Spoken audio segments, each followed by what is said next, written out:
नमस्कार, मैं हूं ब्रजेंद्र मिश्रा। आप देख रहे हैं न्यूज ट्रैप ऑनलाइन।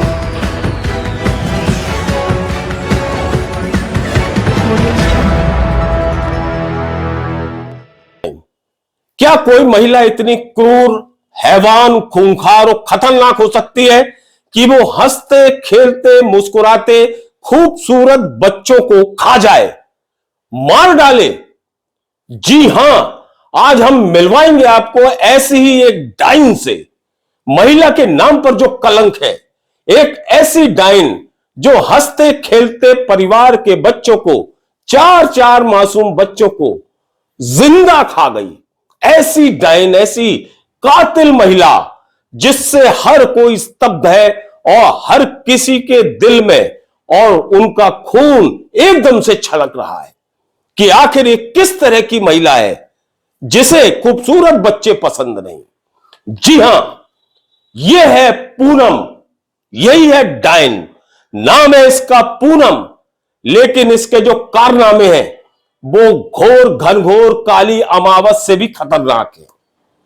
यह जितनी देखने में खूबसूरत दिख रही है, दिल से उतनी ही काली, खूंखार और खतरनाक है। यह महिला के नाम पर, नारी शक्ति के नाम पर बहुत बड़ा कलंक है। इस महिला को, जिसका नाम है पूनम, इसे बच्चों की खूबसूरती, सुंदर बच्चे पसंद नहीं थे। इसे ईर्ष्या होती थी, जलन होती थी, और फिर इसके मन में जो भाव आते थे उसे सुनकर आप चौंक जाएंगे। क्या कोई ममतामयी मां किसी मासूम का कत्ल कर सकती है? लेकिन यह मां कहां? यह तो मां के वेश में भेड़िया, डाइन है, राक्षसनी है, दैत्य से खतरनाक है। और इसने चार चार मासूम जिंदगियों को खत्म कर दिया। इसने अपनी ननंद, अपनी जेठानी, अपने सगे भाई और अपने मायके के खूबसूरत बच्चों का कत्ल कर दिया। एक कातिल महिला है, ये साइको किलर महिला है, ये जालिम महिला है, ये खूंखार महिला है। और इसके जो कत्ल की दास्तान है, उसका कत्ल का जो सफर है वो शुरू होता है 2023 से।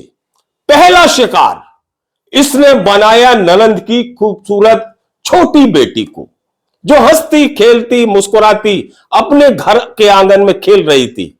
लेकिन अचानक ये डाइन, ये पूनम, उसकी खूबसूरती को देखकर एकदम से जल भुन जाती है और उस बच्ची को बाथरूम में ले जाकर पानी में डुबाकर उसके मौत के घाट उतार देती है, उस मासूम जिंदगी को।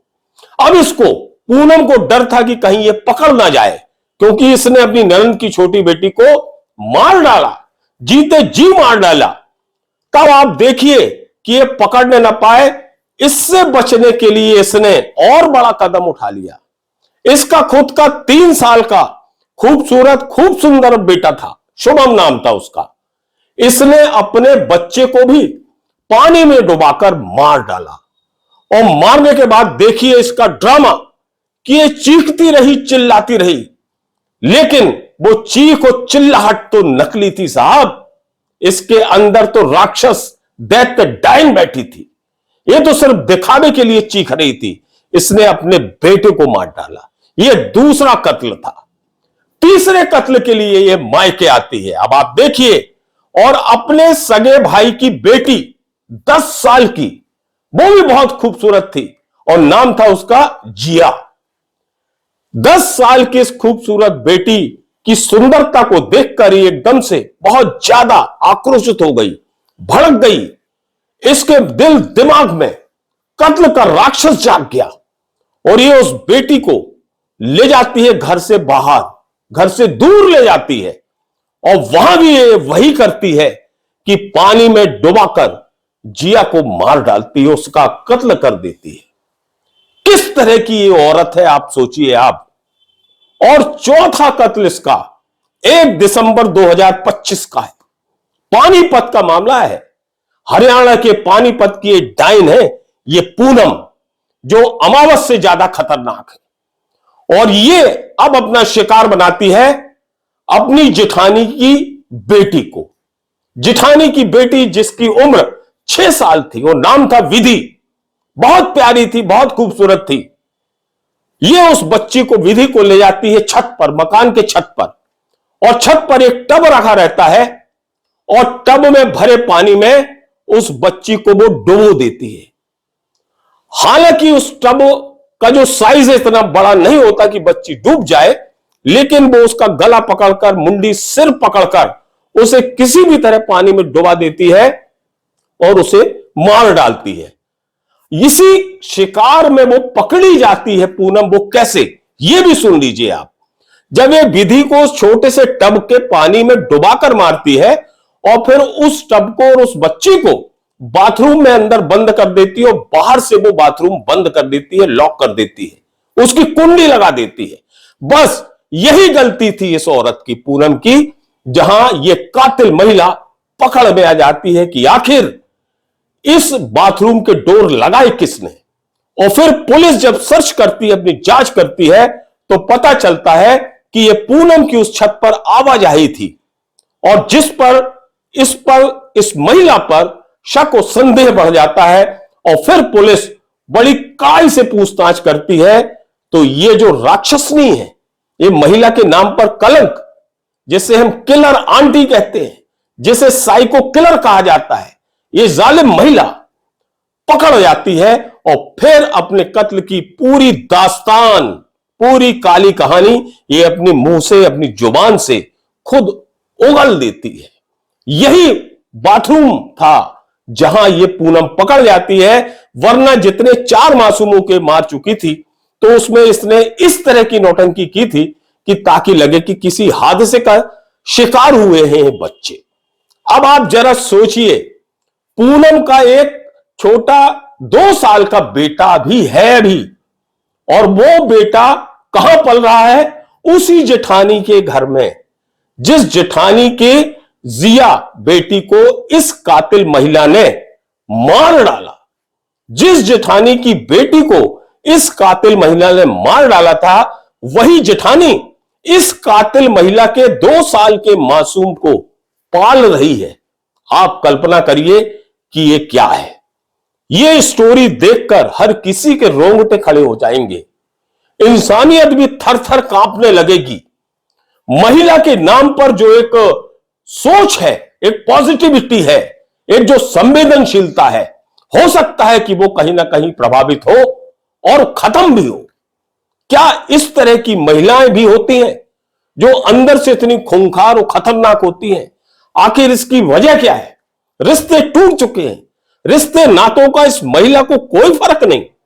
इसका जो दिमाग अंधेरा है वो दूसरे के परिवार में अंधेरा फैला रहा है, परिवार के अच्छे खासे दीपकों को बुझा रहा है। ये किस तरह की महिला है? बहुत बड़े सवाल खड़े हो रहे हैं। फिलहाल इस पूनम को पुलिस ने गिरफ्तार कर लिया है, लेकिन पूनम ने जिस तरह से 4 मासूमों की जिंदगी खत्म की है, उससे हरियाणा का पानीपत सो नहीं पा रहा है। कोई भी आदमी सो नहीं पा रहा, चैन से नहीं बैठ पा रहा है। हर किसी के दिलो दिमाग में यही स्टोरी है कि आखिर ये किस तरह की महिला है। क्या ऐसा भी होता है कि एक मां, एक महिला, नारी शक्ति हंसते खेलते मुस्कुराते खूबसूरत बच्चों को, फूल से बच्चों को सिर्फ इसलिए मार दे कि वो बच्चे खूबसूरत हैं, और वो बच्चे उस पूनम से, इस डायन से खूबसूरत हैं, सिर्फ इसी वजह से ये औरत बच्चों का कत्ल कर दे? इसे पुलिस ने यह बताया कि इसे दूसरों की खूबसूरती और खास तौर पर जो सुंदर बच्चे होते थे वो पसंद नहीं थे। वो उन बच्चों की तुलना खुद से करती थी। उसे लगता था कि मेरे से सुंदर ये बच्चा कैसे, बस उसको रास्ते से हटाना है। तो इसने अपने पूरे मायके और ससुराल पक्ष के बच्चों को खत्म कर दिया, मौत की नींद सुला दिया। खुद तो ये जेल चली गई, लेकिन एक बहुत बड़ा सवाल इस पूरे ब्रह्मांड में, इस पूरी दुनिया में और इस पूरे मानव जीवन में छोड़ गई है कि क्या महिलाएं भी ऐसी खूंखार, खतरनाक, हैवान और जालिम होती हैं जिन्हें नन्हे बच्चे अच्छे न लगे? नन्हे बच्चों का क्या महिलाएं कत्ल कर सकती हैं? यह बहुत बड़ा सवाल है। और सवाल यह भी है कि क्या बच्चों की सुरक्षा के लिए सरकार को नए नियम बनाने चाहिए? ऐसी कातिल किलर जो मानसिक दिवालियापन वाली महिलाएं हैं, इन पर कंट्रोल करने के लिए सरकार को, शासन को और समाज को क्या करना चाहिए? इस तरह की जो साइको किलर महिलाएं हैं, इनसे बचने के लिए आखिर क्या रास्ता अख्तियार किया जाना चाहिए? ये बहुत बड़ा चिंता और चिंतन का सवाल बन गया है।